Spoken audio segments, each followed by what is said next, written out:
आता या निवडणुकीमध्ये मोदीजींच्या विकासाला उत्तर देता येत नाही, मोदीजींसमोर मत मागता येत नाही, कोणी आता मतदान करायला तयार नाही असं लक्षात आल्यानंतर आता भारतातले मत संपले तर पाकिस्तानमधून मत मागण्याचा प्रयत्न चाललाय।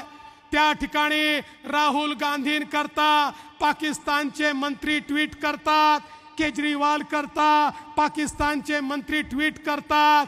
आम्हाला वाटलं उद्धवजी तुम्ही तरी याच्यापेक्षा वेगळे असाल, पण मला आश्चर्य वाटतं परवा उद्धव ठाकरेजींच्या रॅलीमध्ये पाकिस्तानचा झेंडा फडकत होता।